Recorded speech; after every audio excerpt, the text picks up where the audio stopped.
거룩하신 하나님, 진실하게, 거룩하게, 성실하게 하나님 앞에 살기를 원하는 다짐의 고백과 찬송을 우리가 함께 드렸습니다. 하나님, 우리의 믿음과 우리의 신앙이 날마다 결심할 수밖에 없고 날마다 다짐할 수밖에 없는 형편과 수준인 것을 우리가 압니다. 그래서 더 의지하고, 그래서 더 찬송하며 더 기도합니다. 우리에게 부어주시는 날마다 새로운 은혜를 경험하는, 살아가는 우리들이 되게 하여 주옵소서. 하나님, 이 시간의 말씀을 듣기를 원합니다. 우리 심령 가운데, 특별히 믿음 가운데 찾아오시는 하나님을 우리의 부족과 연약함이 거부하지 않게 하시고, 하나님께서 말씀하실 때에 우리의 심령으로 듣는 복된 시간 되게 축복하여 주시옵소서. 거룩하신 예수님의 이름으로 기도하옵나이다. 아멘. 오늘 말씀은 열왕기 하에 있는 말씀을 저희가 함께 보도록 하겠습니다. 열왕기 하 22장 14절에서 23장 3절까지의 말씀을 저희가 함께 보도록 하겠습니다. 제가 가진 성경으로는 구약 성경 601면에 있습니다. 구약 성경 601면 열왕기 하 22장 14절에서 23장 3절까지의 말씀을 함께 봉독해 드리도록 하겠습니다. 제가 봉독해 드리도록 하겠습니다.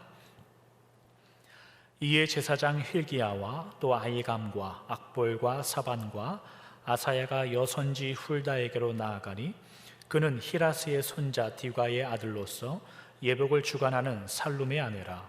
예루살렘 둘째 구역에 거주하였더라. 그들이 그와 더불어 말하매 훌다가 그들에게 이르되 이스라엘 하나님 여호와의 말씀이 너희는 너희를 내게 보낸 사람에게 말하기를 여호와의 말씀이 내가 이곳과 그 주민에게 재앙을 내리되 곧 유다 왕이 읽은 책의 모든 말대로 하리니 이는 이 백성이 나를 버리고 다른 신에게 분향하며 그들의 손의 모든 행위로 나를 경노하게 하였음이라. 그러므로 내가 이곳을 향하여 내린 진노가 꺼지지 아니하리라 하라 하셨느니라. 너희를 보내 여호와께 묻게 한 유다 왕에게는 너희가 이렇게 말하라. 이스라엘의 하나님 여호와가 이같이 말씀하셨느니라. 네가 들을 말들에 대하여는 내가 이곳과 그 주민에게 대하여 빈터가 되고 저주가 되리라 한 말을 네가 듣고 마음에 부드러워져서 여호와 앞 곧 내 앞에서 겸비하여 옷을 찢고 통곡하였으므로 나도 네 말을 들었노라. 여호와가 말하였느니라.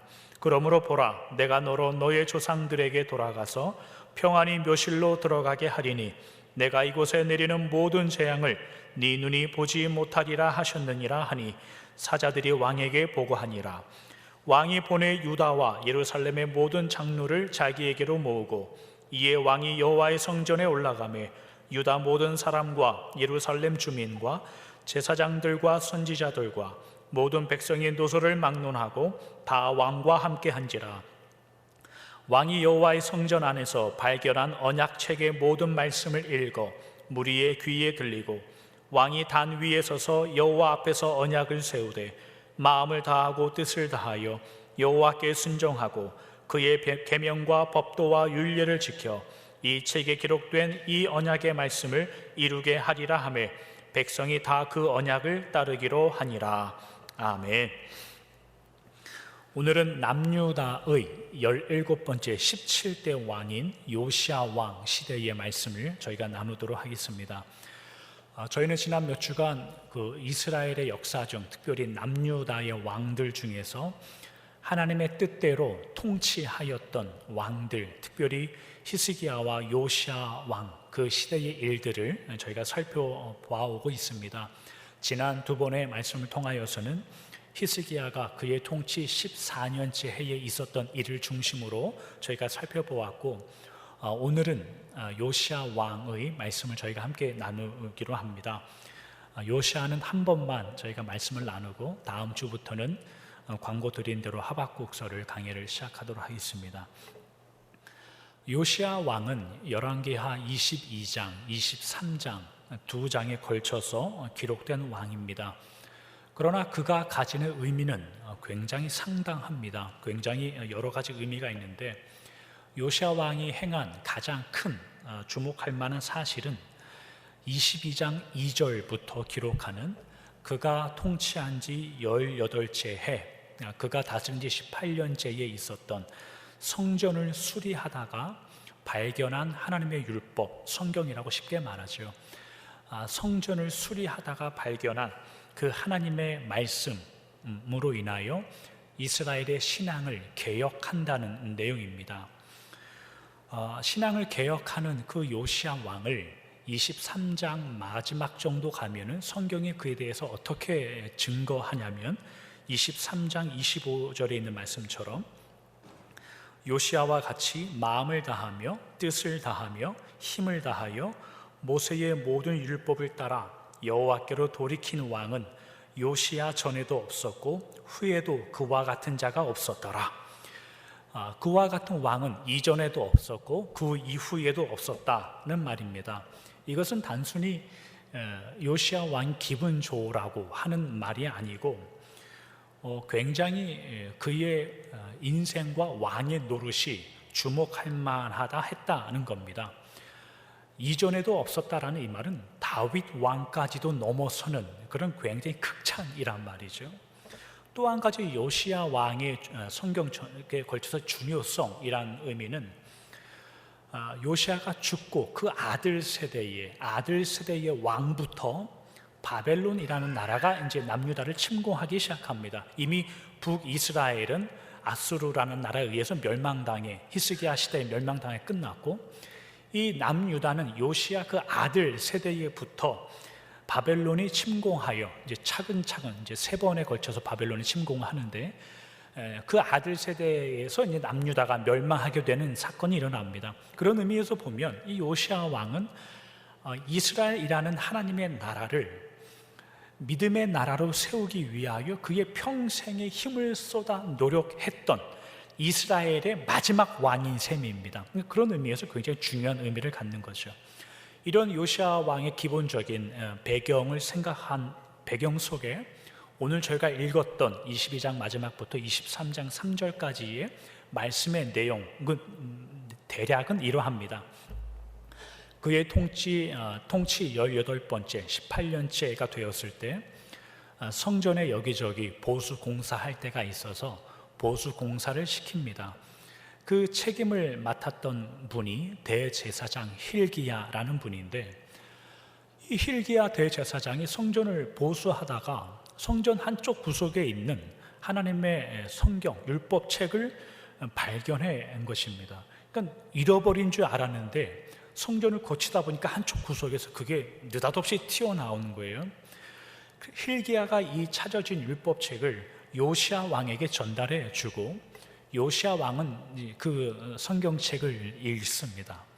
그런 후에 이 왕이 대제사장들과 관료들을 선지자 훌다라는 선지자에게 보내서 이 하나님의 말씀이 무슨 의미이며 이것이 하나님에게 우리에게 어떤 응답으로 와야 되는가 그 시대에 관련해서 그것을 이제 훌다에게 묻습니다. 이게 말씀 도대체 무슨 뜻이냐?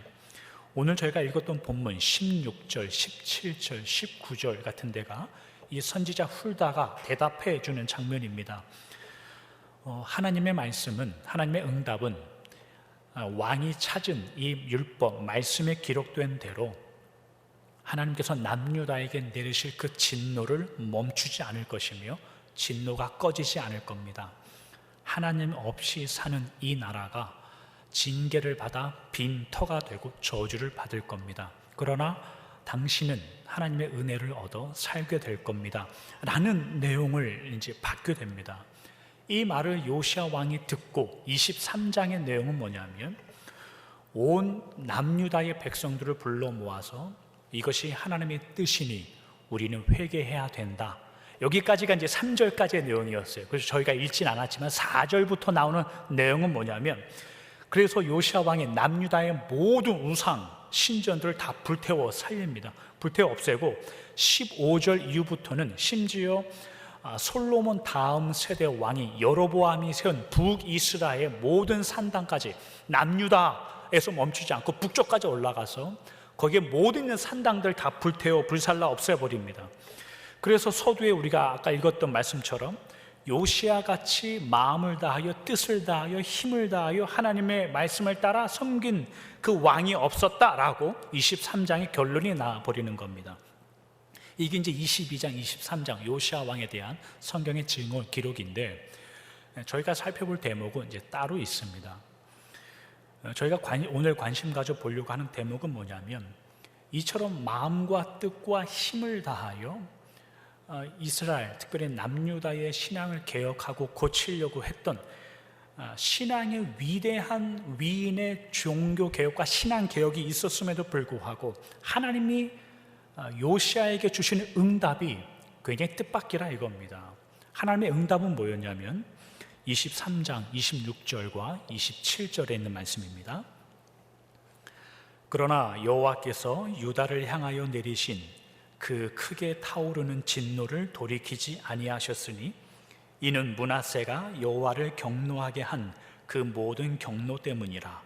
여호와께서 이르시되 내가 이스라엘을 물리친 것과 같이 유다도 내 앞에서 물리치며 내가 택한 이 성 예루살렘과 내 이름을 거기에 두리라 한 이 성전을 버리리라 하셨더라.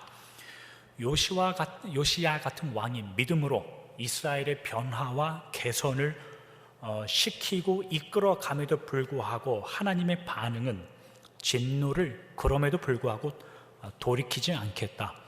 북이스라엘이 멸망한 것처럼 남유다도 멸망하게 될 것이고 내 이름을 두려고 했던 그 하나님의 내 성전도 내가 버릴 것이다 라는 거예요. 내용을 정리하자면 이런 거예요.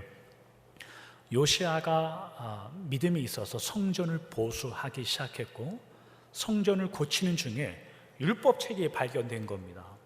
그 율법책을 훌다라는 선지자에게 가져다 줘서 이게 하나님의 뜻이 뭐냐라고 이야기하자 하나님의 진노가 율법책에 근거, 하나님의 말씀에 근거하여 남유다 역시 징계를 받아 저주를 받을 겁니다. 이 말을 듣고 요시야라는 왕은 모든 남유다 백성을 부어놓고 회개를 했다는 내용입니다. 회개하고 하나님의 말씀대로 돌아가야 된다라고 요청하고 이끌어가고 있지요. 그게 잘 끝났습니다. 그러나 그 결론은 어떻게 되냐면 하나님의 응답은 그러나 내가 너희들도 죽일 거다. 이 결론이 이렇게 나는 거예요. 요시야는 실망을 했을까요? 실망을 안 했을까요? 이게 큰 질문이란 말이죠. 만약에 여러분들이 우리가 하나님께 기도할 때 이런 문제, 나의 부족함과 죄악 때문에 회개하여 기도하면 하나님의 마땅한 응답이 있을 거 아닙니까? 네가 회개하니 내가 그 땅을 고치고 너를 용서하고 너를 새롭게 하겠다라는 기대가 있어야 되는데 하나님이 그 기도를 열심히 들으시더니 와서 하시는 이야기가 그러나 내가 너를 여전히 저주할 거다 라고 하나님 말씀하시면 아주 힘이 빠지는 거죠. 지금 어쩌면 요시야가 그런 상황에 있어요. 그러면 우리 같은 생각이면 하나님의 멱살을 잡을 수만 있었다면 하나님의 멱살을 잡고 싸울지도 모르죠. 근데 뜻밖의 요시야 왕은 그런 하나님의 27절에 있는 말씀을 들은 이후에 요시야가 아무런 대꾸를 하지 않아요. 오히려 그 28절 같은 데 보면 23장 28절 같은 데 뭐라고 기록하냐면 요시야의 남은 사적과 그가 행한 모든 일은 이러하더라 라고 하여서 그냥 그의 인생이 끝나버립니다. 그 말로 요시야의 역대기의 기록은 끝나버려요. 해도 변하지 않을 운명을 가지고 있는 남유다 백성들을 위하여 요시야 왕은 괜한 고생을 한 거 아니냐 이거예요. 하나님께서 이미 저주하겠다고 말씀을 선언을 해놓고 훌다라는 선지자를 통하여 무엇을 하더라도 하나님이 징계하고 저주하여 빈터로 만들어 버릴 것이라면 그 중간에 있는 요시야 왕의 신앙 개혁이라는 것이 도대체 무슨 의미가 있느냐, 오늘 저희가 따져볼 내용이 그거입니다. 저희가 오늘 본문을 읽으면서 질문할 내용이 그것입니다. 요시야가 했던 그 신앙의 개혁의 내용은 그러면 무슨 의미가 있냐라는 질문입니다. 저희가 한번 추적해 보도록 하죠. 저희가 지난주까지 살펴봤던 히스기야 왕은 이제 14대 왕이었습니다. 그러니까 히스기야는 29년 동안 통치한 왕이었는데 그가 하나님의 말씀대로 이스라엘을 통치해 왔습니다. 그 다음에 15대의 남유다의 왕이 누구냐면 이게 21장에 있는 기록이에요. 15대 왕은 므낫세라는 왕이에요. 근데 이 므낫세는 55년 동안 남유다를 통치합니다. 이 므낫세 왕 이후에 16대로 나온 왕이 누구냐면 아몬이라는 왕인데 이 왕은 2년 동안 남유다를 통치합니다. 그러니까 15대 16대 왕, 그 57년의 통치 이후에 17대 왕이 요시아가 이제 등장하는 거예요. 근데 이 57년 동안 히스기야 이후에 요시아 이전에 있던 이 두 명의 왕, 므낫세와 이 아몬이라는 57년간 근 60년 동안에 이 두 왕이 어떻게 통치를 했냐면 히스기야가 넘어뜨리고 무너뜨린 모든 산당을 다시 재건하기 시작했어요. 어디다 재건하냐면 하나님의 성전 안에다가, 한쪽에는 하나님께 예배 드리는 단이 있고 한쪽에는 우상에게 드리는 단을 지어놨어요. 그래서 여기서 예배 드리고 동시에 여기서는 제물을 잡아 우상을 섬기는데 그 제물이 누구라고 21장에 나오냐면 그들의 자식들이라 나와요. 그러니까 자식들을 불에 태워서 제물로 드리면서 우상을 섬기는 그런 내용이 이 57년, 근 60년간의 일이었어요. 60년 동안 우상이 팽배해 왔던 히스기야가 이루어냈던 그 하나님이 원하시는 나라가 너무나 쉽게 무너져 버렸어요. 60년이 거의 끝나갈 때쯤 돼서 22장 1절에 보면 요시야 그의 나이 8살 때에 그가 왕이 되었더라 이렇게 나와요. 생각해 보십시오. 나이 8살이면 애기잖아요. 애기가 무슨 왕이 됩니까? 8살에 22장 1절에 요시야가 왕이 됐으니까 우리는 쉽게 생각할 때 섭정왕이나 섭정승이 반드시 있었을 거란 말이죠. 그가 사리 판단을 할 수 있을 때까지는 적어도 이 요시야 옆에서 그를 보필하는 누군가가 있었을 거란 말이죠. 그게 당연한 이치죠. 그러나 근 60년이 다 되도록 그 정도로 우상을 섬겼던 것이 그 당시의 분위기였기 때문에 그 어린 요시야 왕을 믿음으로 성장하게 하고 나중에 커서 믿음의 신앙의 왕이 되어야 됩니다 라고 가르칠 만한 사람이 옆에 있었겠느냐 생각하면 굉장히 부정적이라 이 말입니다. 그럴 만한 상황이 되지 않습니다. 그래서 역대하 34장에 가면 이런 성경 구절이 있어요. 역대하 34장 3절에 있는 말씀입니다. 아직도 어렸을 때 곧 왕 위에 있은 지 8년에 그의 조상 다윗의 하나님을 비로소 찾고 제12년에 유다와 예루살렘을 비로소 정결하게 하여 그 산당들과 아세라 목상들과 아로 새긴 우상들과 부어 만든 우상들을 제거하여 버리매. 요시야 왕의 역대하 34장에도 기록되어 있는데 열왕기 하에는 기록되지 않은 요시야 왕이 어렸을 때 어떻게 살았는지 역대하 34장에는 기록하고 있거든요. 근데 요시야 왕이 어렸을 때 어떻게 살았는지 여기 구체적으로 나오는데 그가 어떤 일을 했냐면 그의 통치 8년, 그가 왕위에 있은 지 8년이라고 이야기하면 그가 지금 16살이라는 이야기예요. 그가 왕위에 있은 지 8년에 16살 때 다윗의 하나님을 비로소 찾았더라 라고 성경이 증언하고 있어요. 그의 통치 12년, 그러니까 그의 나이 20살 때였죠.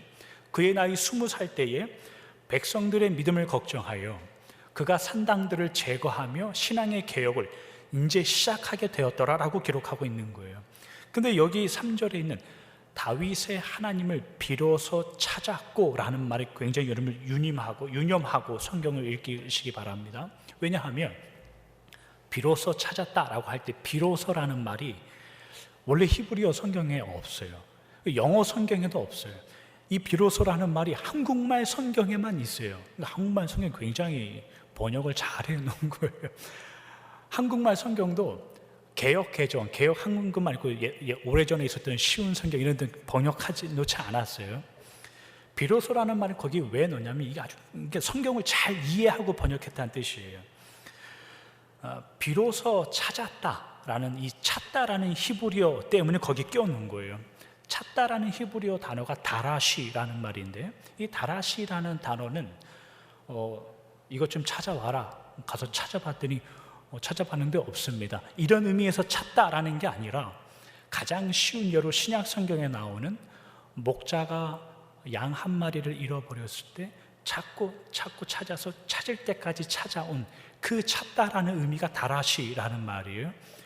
그러니까 이 요시아가 다윗의 하나님을 비로소 찾았다라고 이야기할 때 그는 찾고 오늘 못 찾으면 내일 일어나서 또 찾고 또 확인하고 또 확인했다는 뜻이에요. 왜 비로소 요시아 왕이 다윗의 하나님을 비로소 찾았다라고 성경이 기록하고 있는 이유는 아주 분명해요. 60년 동안 우상이 팽배한 그 나라에서 그 어린 왕이 누구에게 어떻게 교육을 받았고 그 전까지는 하나님의 이름이 도대체 무엇인가라는 하나님의 왕으로서의 어떻게 살아야 되는가의 교육을 누구에게 받아온 적이 없다는 뜻이에요. 그래서 그가 12살이 되었을 때에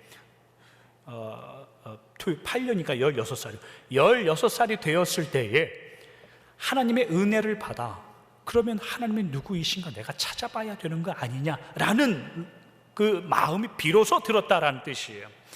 다윗의 하나님을 찾았다는 건데 왜 하필 다윗의 하나님이라고 성경 기록할까? 그것도 의미가 있는데 다윗의 가문, 사무엘하 7장에 하나님께서 다윗을 통하여 너의 가문과 너의 집이 영원히 견고하겠다라고 말씀하신 하나님, 다윗의 가문과 다윗의 족보로 인해서 시작한 이 남유다라는 나라가 하나님 어떻게 되어야 되는 겁니까? 의 의미를 비로소 그가 16살이 되고 그때부터 그 하나님을 찾았다 이제 이 말입니다. 이런 의미에서 보면 그가 20살 때에 그 산당들을 제하고 다윗의 하나님을 찾을 때에 그 나라 사람들이 아멘 하고 따라왔을 가능성은 굉장히 희박하다는 것을 우리는 느낄 수 있죠. 한국 드라마 보면 많이 나오지 않습니까? 어린 왕이 정의를 생각하여 울부짖으면 그 밑에 있는 신하들이 지도새도 모르게 정권은 바뀌어 놓는 겁니다. 그게 뭐 정치의 모습 아닙니까? 그러니까 언제 어떻게 역모가 일어날지 모르는 상황에 있던 것이 요시아가 살던 시대였어요. 이런 시대적 배경을 생각하면 요시아라는 왕은 굉장히 쉽지 않은 어떻게 보면 굉장히 외로운 왕의 자리를 걷고 있는 겁니다. 어찌 보면 혹 이때 하나님께서 구체적인 증거를 나에게 딱 주시면 내가 그거를 백성들에게 보여주어서 하나님의 뜻이 이거지 않냐, 이대로 가야 된다 라는 어떤 그런 증거를 하나님 앞에 구했을지도 모르는 그게 이제 요시아 시대인데 그때 때마침 그가 다스린 지 18번째 그가 26살 때에 무슨 일이 일어나냐면 성전을 보수하다가 책이 발견됐다 이 말이죠. 그 하나님의 성경책이 그런 시대에 발견된 거예요. 그리고 그걸 읽습니다. 그걸 읽으니까 하나님의 뜻이 뭐였냐면 그들은 다 죽고 너는 산다. 하나님이 그렇게 이야기하는 거예요. 그들은 그 말씀에 근거하여 다 죽게 될 것이고 너는 은혜로 인하여 너는 내 말씀을 준행하였으니 너는 살게 될 것이다 라고 하나님의 응답이 온 거예요. 만약에 어쭈 다 왔습니다. 만약에 이 상황에서 요시아가 아멘 하나님 그렇게 이루어질 줄로 믿습니다. 하나님의 뜻이라면 만약에 그랬다면 성경은 굉장히 쉬워졌을 겁니다. 왜 쉬워지냐면 근 60년이 다 되도록 우상 숭배한 저놈들을 죄인들은 심판을 받아 죽고 믿음으로 살기 위하여 발버둥 쳤던 요시아는 하나님의 은혜로 구원을 얻더라. 이러면 성경은 쉬워지는 거예요. 우리도 그렇게 되기를 바라죠. 죄 지으면 멸망당하고 징계받고 하나님의 뜻대로 사는 자들은 은혜로 구원을 받고 하나님의 복을 받는다. 이러면 성경은 쉽고 믿음은 쉬워져요. 그러나 요시아가 선택하는 건 뭐냐면 신앙 개혁을 해버려요. 거기서 서두에 말씀드린 것처럼 하나님이 듣지 않으실 개혁이라면 하나님께서 이미 그들을 죽이기로 작정하시고 남유다의 그 땅을 빈터가 되기로 작정하신 그 일이라면 비록 요시야가 신앙의 개혁을 하지 않더라도 율법에 의하여, 말씀에 의하여 우리는 그렇게 징계를 받을 것이다 라는 말씀을 들었을 때에 신앙 개혁을 혹 하지 않더라도 누구 하나 요시야를 비난할 수 없는 상황이라면 그가 하는 종교개혁, 신앙개혁은 우리는 어떻게 이해해야 될까요? 오늘 질문이 우리에게 그 질문, 본문이 우리에게 그 질문을 하는 겁니다. 요시야는 하나님에게 그 신앙개혁이라는 것을 통해서 어쩌면 이러한 질문을 할지도 모릅니다. 하나님 자녀들에게 이러면 안 되는 거 아닙니까? 어쩌면 그 질문을 하나님께 할지도 모릅니다. 요시야는 말씀에 근거하여 하나님의 기준에 근거하여 망하게 될 자들과 하나님께 은혜를 받아 말씀을 지켜 하나님께서 구원해 줄 자기 본인과 분리시켜서 기도하지 않습니다. 그들 속에 저 죄악된 사람들처럼 징계받지 않아 감사합니다, 그렇게 기도하지 않습니다. 저 사람들과 같이 태어나지 않음에 신약 성경의 바리새인들처럼 저 죄인들과 같지 않아서 감사합니다, 저 하나님의 뜻을 모르고 자기 멋대로 사는 사람들과 같지 않아서 감사합니다 라고 그는 그렇게 인생을 살지 않고 그들 속에 들어가고 비록 징계받아 마땅한 그들인데 그들과 함께 신앙의 길을 가기 위하여 몸부림치는 자로 등장합니다. 결말을 다 아는데도 무엇 하려고 신앙개혁을 하고 있는지 그냥 모른 척하고 끝내면 속 편하게 끝낼 수 있는데 그는 하나님의 사랑이라는 본심과 그 중심을 알아 죽을 수밖에 없는 그들을 만납니다. 그게 오늘 저희가 읽었던 요시야의 신앙개혁의 장면입니다. 신앙이라는 것은 여러분 믿음을 산다라는 의미는 하나님의 말씀을 어느 정도 알고 나는 구원의 확신이 있다, 하나님께서 원하는 것과 원치 않는 것을 나는 분명히 알 수 있다 라는 것보다 더 큽니다. 그것보다 더 깊습니다.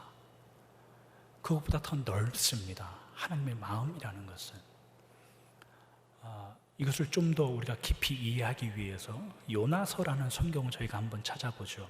요나서 1장 12절과 14절인데 구약 성경 1288면에 있습니다. 요나서 1장 12, 14절입니다. 그가 대답하되 나를 들어 바다에 던지라. 그리하면 바다가 너희를 위하여 잔잔하리라. 너희가 이 큰 폭풍을 만난 것이 나 때문인 줄을 내가 아노라 하니라. 무리가 여호와께 부르짖어 이르되 여호와여 구하고 구하오니 이 사람의 생명 때문에 무리를 멸망시키지 마옵소서. 무죄한 피를 우리에게 돌리지 마옵소서. 주 여호와께서는 주의 뜻대로 행하심이니이다. 우리가 잘 아는 내용입니다. 어느 날 하나님이 요나 선지자를 부릅니다. 니느웨로 가서 복음을 전해라. 니느웨는 북이스라엘을 멸망시킨 아수르의 수도입니다. 원수의 나라의 수도, 도저히 갈 수가 없습니다. 그래서 이 요나가 다시스라는 동네로 완전히 니느웨와 반대편에 있는 그 나라로 도망을 갑니다. 배를 타고 도망을 가요. 배를 타고 도망가는 중에 하나님께서 폭풍을 내리십니다. 그래서 그 배가 뒤집혀서 모두 죽을 위기에 처합니다. 선원들이 자기가 믿는 신들에게 기도를 합니다. 살려달라고. 그것도 여의치 않자 배에 있는 모든 짐을 바다에 버리죠. 그러면 살 줄 알고, 그런데도 죽을 위기에 처합니다. 배가 뒤집혀서. 선장이 하는 이야기가 뭐냐면 제비를 뽑아서 누구 때문에 이 일이 일어나게 됐는지 우리가 한번 알아보자 라고 해서 제비를 뽑았더니 요나가 뽑혔습니다. 그래서 요나가 선원들에게 하는 이야기가 화면에 있는 말씀입니다. 요나가 뭐라고 이야기하냐면 나를 바다에 던져라. 이 풍랑과 이 죽음은 내가 하나님께 불순종하여 생긴 일이다 라고 하는 거예요. 그러자 선원들이 기도합니다. 하나님, 저 불순종한 저 요나는 죽이시고 무죄한 우리는 살려주십시오. 우리가 잘 아는 내용인데 요나가 믿음이 훌륭하고 죽음 앞에 겁이 없고 자신을 물에 빠뜨려 희생하여 누군가를 살리기 위해서 나를 물에 빠뜨려라 라고 이야기하는 걸까요? 자기를 희생시켜 누구를 살리기 위해서 이건 나 때문에 그러니 나를 빠뜨려라 이렇게 이야기하는 걸까요? 전혀 아닙니다. 이 풍랑과 이 죽음은 내가 하나님께 불순종한 결과이니 나를 빠뜨려 죽어라. 이 요나의 스테이먼의 핵심은 뭐냐면 그가 자신의 생명을 버리면서까지 증명해내려고 했던 건 뭐냐면 죄를 지었으면 죽어 마땅하다였어요. 요나는 자신이 생명을 걸고 그걸 확증하고 싶은 거예요. 하나님 잘 들으십시오.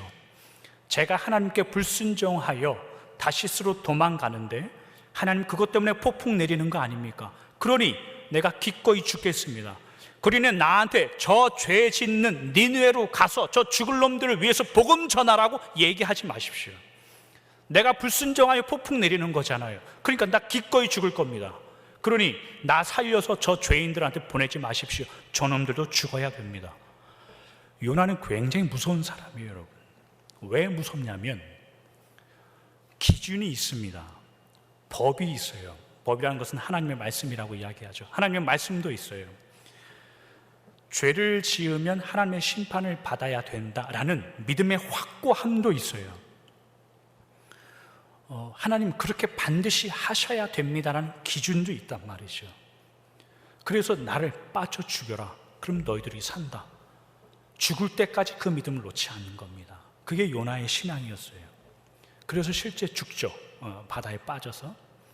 근데 죽고 끝나는 게 아니라 하나님이 요나를 건져서 살리죠. 살리고 니느웨로 보내서 그들도 구원을 시킨다 이겁니다. 요나서를 읽을 때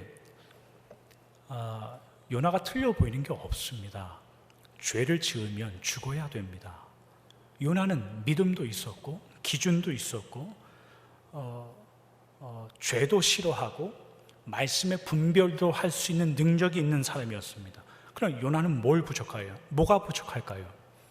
하나님은 뭐가 부족하다고 요나를 들어서 그것을 증명내고 있을까요? 요나는 고민이 없습니다. 고민. 하나님이 죄인들을 바라보면서 하는 고민이 요나는 없었다 이 말입니다. 저희 집에서 가장 편하게 평화롭게 즐겁게 사는 애가 제 둘째 딸 은혜입니다. 믿음이 좋아서 그럴까요? 몰라서 그럽니다. 오직 즐겁게 노는 것이 인생의 최고의 목표입니다. 그 아이는 아주 재밌게 보내고 있지요. 제가 가진 청년 시절에 이렇게 기억해 보면 하나님께 제일 송구한 게 뭐냐면, 하나님께 제일 죄송한 게 뭐냐면 교회를 위해서 무엇을 고민했는지 그게 기억이 안 나요. 지금 생각하면. 저는 그 모태신앙은 아닌데 굉장히 언제부터 교회 다녔는지 모를 정도로 어릴 때부터 교회를 다녔어요. 한 4살, 3살 뭐 그랬었나 봐요. 근데 청년 시절을 쭉 거쳐오면서 지금까지 왔는데 교회를 위해서 뭘 고민했는지가 기억이 나지 않아요. 그게 하나님께 제일 송구해요. 죄송한 마음이에요. 제가 청년 시절에 기억하는 제 모습은 뭐냐면 담당 교역자와 담임 목사님과 정의와 말씀 증거 때문에 논쟁한 기억밖에 없어요. 그따위로 설교해서 되겠냐? 진짜 말씀이 그런 거냐?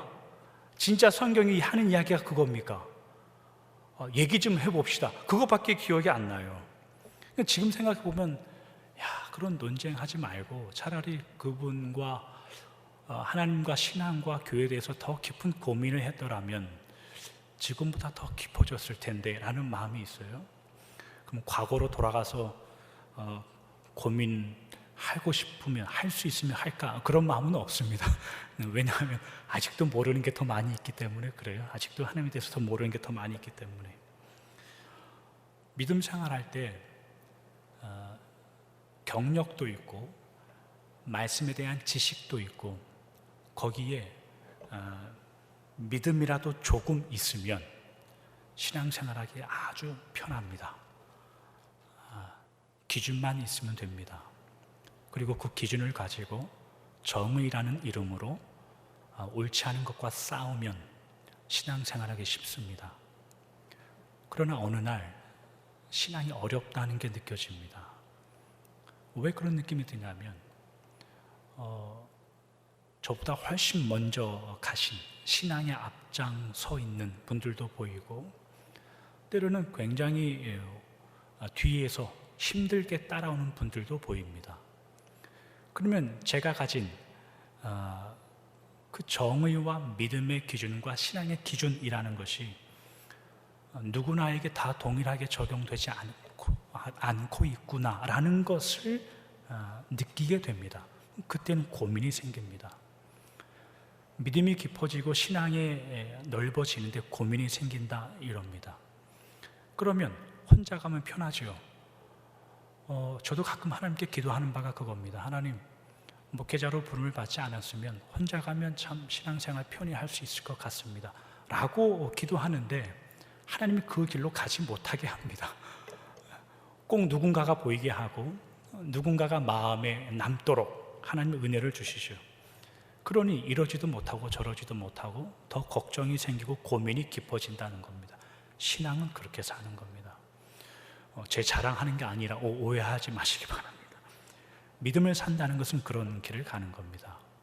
오늘 요시야를 생각해서 저희가 말씀을 정리하도록 하죠. 남유다의 17번째 왕이었습니다. 이스라엘의 그 왕들, 10왕들의 역사의 제일 마지막에 기록된 그분인데, 이스라엘을 믿음으로 회복하고 하나님의 나라답게 되살리기 위해서 그의 일평생을 쏟다가 돌아가신 분입니다. 그러나 시대가 어떤 시대였냐면 누구도 그를 이해하지 못했던 시대예요. 하나님의 신앙 개혁이 있었음에도 불구하고 왜 유다를 멸망시키냐면 그의 개혁이 일을 작동하지 않았다는 뜻입니다. 근 60년이 다 되어가는 그 우상 숭배 속에 외롭게 그 신앙의 길을 걸은 이분, 그러나 이분은 죽어야 되는 그들과 하나님, 제가 달라서 감사합니다 이렇게 기도한 적이 없어요. 그 기준과 정의라는 게 칼이라는 것과 절단과 구분이라는 것으로 나오지 않고, 하나님, 제가 기꺼이 저 속에 들어가고 저들에게 하나님의 신앙과 하나님의 마음, 본심을 그래도 나누는 그 일을 하다 가겠습니다 라는, 다만 그 일을 하고 간다 이 말이죠. 여러분들도, 우리 교회도 그러한 길을 가는 성도, 교회가 되면 좋겠습니다. 고민 많이 하시길 바랍니다. 옆에 있는 누군가를 위하여 고민하시고 기도하시고, 믿음을 산다는 것, 신앙을 산다는 것, 하나님의 본심을 안다는 것, 오래 참고 온유하며 자랑하지 않으며 무례하지 않으며 시기하지 않으며 성내지 아니하며 모든 것을 견디는 자가 되는 겁니다. 그게 신앙을 산다는 길이죠. 그러니 돌아오는 한 주를 다만 여러분들이 가지고 있는 것을 확인하여 하나님 앞에 믿음을 증명해 보이는 것이 아니라, 여러분들 주변에 누가 있는지를 확인하셔서 그들을 기억하여 생각하여 기도할 수 있는 자로 돌아오는 한 주를 살아가시길 주님의 이름으로 축원합니다. 기도하겠습니다. 하나님, 감사합니다. 남유다 이스라엘의 마지막 선한 왕이었던 요시야에 대해서 저희가 생각해 보았습니다. 그가 태어나고 왕이 될 그 시점에는 히스기야가 이루어냈던 그 신앙의 변화들이 전혀 일을 하지 못하고 또다시 과거의 습관과 우상의 숭배로 근 60년이 다 되는 세월 동안 넘어가 버린 시대였습니다. 그가 어린 나이에 왕이 되어서 아무것도 할 수 없었습니다. 나이가 들어가고 철이 들면서 하나님의 이름이 무엇이며 다윗의 하나님이 무엇인지 하나님의 은혜로 깨달아갔습니다. 그러나 그 가운데 하나님의 백성들이 변화되기란 쉽지 않습니다. 하나님께서 말씀을 발견케 하고 그 말씀에 기준하여 남유다 백성들을 징계하고 멸망시키겠다라고 선언하셨습니다. 그때 그가 어떻게 반응하고 그때 그가 어떻게 하나님 앞에 행동하였는지 우리가 배웠습니다. 주님, 믿음과 신앙이라는 것이 다만 내가 가진 것이 기준과 답이 되지 않으며 다만 내가 맞다고 하는 것이 하나님, 내가 저들과 다르다는 것에 감사하고 저 사람은 넘어지고 죽어도 나는 살게 되어 감사합니다가 아니라 누군가를 생각하며 누군가를 이해하며 견디며 참으며 허용해 주고 담아낼 수 있는 그 믿음의 길이라는 것도 우리가 배워오니 하나님, 우리의 믿음이 그렇게 되게 하여 주옵소서. 우리의 신앙이 그러한 믿음의 길, 신앙의 길을 걸어갈 수 있도록 축복하여 주옵소서. 거룩하신 예수님의 이름으로 기도하옵나이다. 아멘.